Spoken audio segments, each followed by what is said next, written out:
Infection ಆದರೆ ಮಾತ್ರ white discharge ಬರುತ್ತೆ ಅಂತ ನೀವೆಲ್ಲ ಅಂದ್ಕೊಂಡಿರ್ತೀರಾ. ವೈಟ್ ಡಿಸ್ಚಾರ್ಜ್ ಅಂದರೆ ಏನು? ವೈಟ್ ಡಿಸ್ಚಾರ್ಜ್ ಏನೂ ಅಲ್ಲ, ಅದೊಂದು ಫ್ಲೂಯಿಡ್.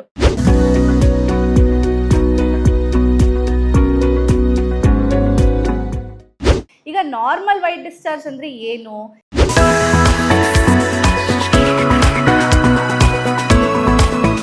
ಎಲ್ಲರದ್ದು ತುಂಬಿದೆ. So let's keep it interactive.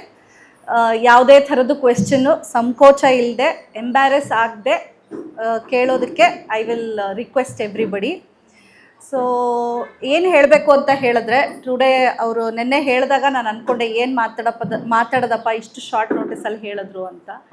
Then ಹೆಂಗೂ ವಿಂಟರ್ ಸೀಸನ್ ಬರ್ತಾ ಇದೆ, ಹೆಂಗೂ ರೇನಿ ಸೀಸನ್ ಬರ್ತಾ ಇದೆ. ಸೊ ರೇನಿ ಸೀಸನಲ್ಲಿ ಎಲ್ರಿಗೂ ಒಂದಲ್ಲ ಒಂದು ಸರ್ತಿ ಲೈಫಲ್ಲಿ ಯಾರಿಗೆ ವೈಟ್ ಡಿಸ್ಚಾರ್ಜ್ ಆಗಿದೆ ಕೈ ಎತ್ತಿ.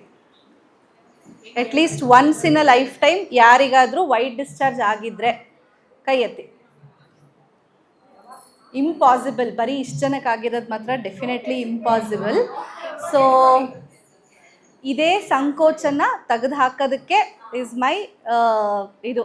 ಯಾರಾದರೂ ಕೈ ಎತ್ತಿದ ಮೇಲೆ ನಾವೆತ್ತೋಣ, ನೋಡ್ಬಿಟ್ಟು ಅಕ್ಕಪಕ್ಕ ನೋಡ್ಬಿಟ್ಟು ಕೈ ಎತ್ತೋಣ ಅಂತ ಅಂದ್ಕೊಂಡಿರೋರಿಗೆಲ್ರಿಗೂ ನಾರ್ಮಲ್ ವೈಟ್ ಡಿಸ್ಚಾರ್ಜ್ ಅಂದರೆ ಏನು, ಅಬ್ನಾರ್ಮಲ್ ವೈಟ್ ಡಿಸ್ಚಾರ್ಜ್ ಅಂದರೆ ಏನು, ಯಾವಾಗ ಆಗುತ್ತೆ, ಯಾವಾಗ ನೀವು ಡಾಕ್ಟ್ರ್ ಹತ್ರ ಹೋಗಬೇಕು, ಇಷ್ಟೇ. ಸೊ 10 minutes ಶಾರ್ಟ್ ಇದು ನಾನು ಹೇಳಕ್ಕೆ ಇಷ್ಟಪಡ್ತೀನಿ. ವೈಟ್ ಡಿಸ್ಚಾರ್ಜ್ ಅಂದರೆ ಏನು ಅಂತ ಸಹಜ ಭಾಷೆಯಲ್ಲಿ ಹೇಳಬೇಕು ಅಂದರೆ, ನಿಮ್ಮ ಕಣ್ಣಿಗೆ ಕಣ್ಣೀರು ಹೆಂಗೆ, ವೆಜೈನಾಗೆ ವೈಟ್ ಡಿಸ್ಚಾರ್ಜ್ ಹಾಗೆ ಬೇಕಲ್ವಾ. ಕಣ್ಣಿಗೆ ಕಣ್ಣೀರು it keeps the I moist, ಐನ ಕ್ಲೀನ್ ಮಾಡುತ್ತೆ, ಐನ ಮಾಯ್ಸ್ಟಾಗಿಡುತ್ತೆ. ಇನ್ಫೆಕ್ಷನು ಅಥವಾ ಏನೇ ಕಣ್ಣಲ್ಲಿ ಸೇರಿಕೊಂಡ್ರೂ ಕಣ್ಣೀರು ಮೂಲಕದಿಂದ ಹೊರಗಡೆ ಬರುತ್ತೆ. ಸೊ ವೆಜೈನಾಗೆ ವೈಟ್ ಡಿಸ್ಚಾರ್ಜ್ ಕೂಡ ಅಷ್ಟೇ ಮುಖ್ಯ.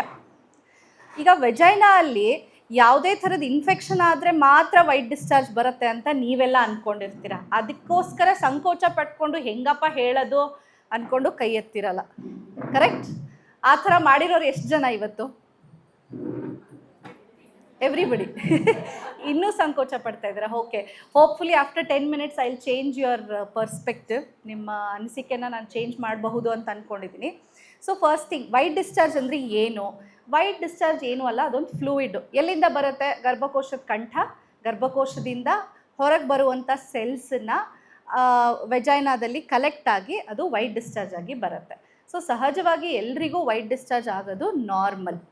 ಓಕೆ, ಈಗ ನಾರ್ಮಲ್ ವೈಟ್ ಡಿಸ್ಚಾರ್ಜ್ ಅಂದರೆ ಏನು, ಹೆಂಗಿರುತ್ತೆ ಅಂತ ಹೇಳಬೇಕು ಅಂತ ಹೇಳಿದ್ರೆ, ತಿಳಿಯಾಗಿರುತ್ತೆ, ಜೆಲ್ಲಿ ಥರ ಇರುತ್ತೆ, ಕೆಲವೊಂದು ಸರ್ತಿ ಬಿಳಿಯಾಗೂ ಇರುತ್ತೆ. ನಿಮ್ಗೆ ಯಾವ ಪೀರಿಯಡ್ಸ್ ಸ್ಟೇಜಲ್ಲಿ ಇದ್ದೀರಾ, ನೀವು ಮುಟ್ಟಿನ ಯಾವ ಭಾಗದಲ್ಲಿ ಇದ್ದೀರಾ ಅನ್ನೋದ್ರ ಮೇಲೆ ನಿಮಗೆ ಇದು ಚೇಂಜ್ ಆಗುತ್ತೆ, ನಿಮ್ಮ ವೈಟ್ ಡಿಸ್ಚಾರ್ಜ್ ಚೇಂಜ್ ಆಗುತ್ತೆ. ಸೊ ಸಹಜವಾಗಿ ಪೀರಿಯಡ್ಸ್ ಬರೋಕ್ಕೂ ಮುಂಚೆ ಓವ್ಯುಲೇಷನ್ ಆಗ್ತಾ ಇರಬೇಕಾದ್ರೆ, ಅಂದರೆ ಅಂಡಾಶಯದಲ್ಲಿ ಪ್ರತಿ ತಿಂಗಳು ಒಂದು ಎಗ್ ರಿಲೀಸ್ ಆಗುತ್ತೆ. ಆ ಎಗ್ಗನ್ನು ಫರ್ಟಿಲೈಸ್ ಆಗಲಿಲ್ಲ ಅಂದರೆ, ನೀವು ಸಂಬಂಧ ಇಟ್ಟಾಗ ಅದು ಪ್ರೆಗ್ನೆನ್ಸಿಯಾಗಿ ಕನ್ವರ್ಟ್ ಆಗಿಲ್ಲ ಅಂತ ಹೇಳಿದ್ರೆ, ಆ ಎಗ್ಗನ್ನ ಬೆಳೆಸೋದಕ್ಕೋಸ್ಕರ ಬೆಡ್ ಏನು ರೆಡಿಯಾಗಿರುತ್ತೆ ಗರ್ಭಕೋಶದ ಒಳಭಾಗ, ಅದು ಬ್ಲೀಡಿಂಗ್ ಮೂಲಕ ಕಾಣಿಸ್ಕೊಳ್ಳುತ್ತೆ.